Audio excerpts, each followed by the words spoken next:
Hindi mo pa rin ba makontak si Loleng? Di pa rin po, Nay. Anak.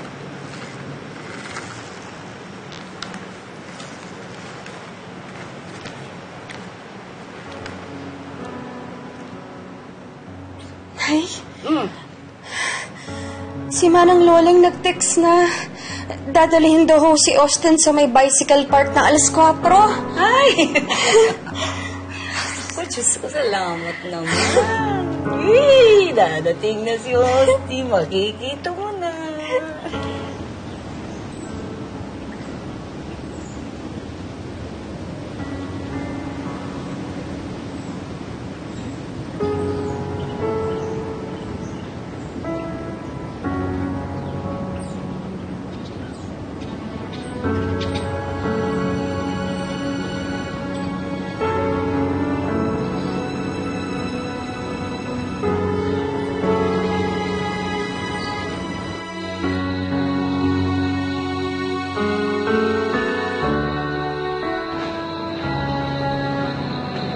Miss, 9:30 na po. Magsasara na po ang park.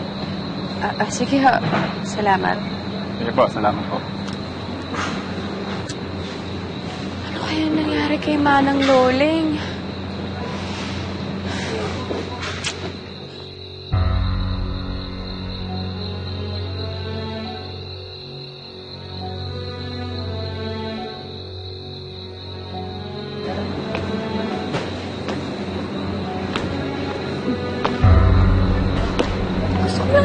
Kita kung nag-intay talaga si Emma. Ayun na siya. Talagang naghintay siya kay Austin. Alam ko naman yun. Buti na lang dumaan tayo. Mukhang tinubuan na siya ng ugat kakaintay sa wala.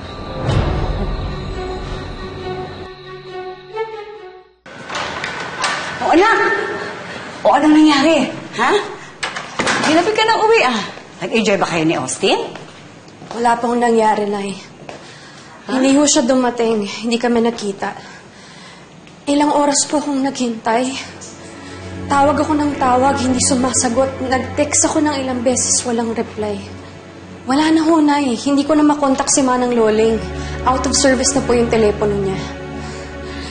Siya lang ho yung paraan para makausap ko si Austin. Paano na ho yan, Nay? Kanina pa ho ko hihingi ng tulong na yun.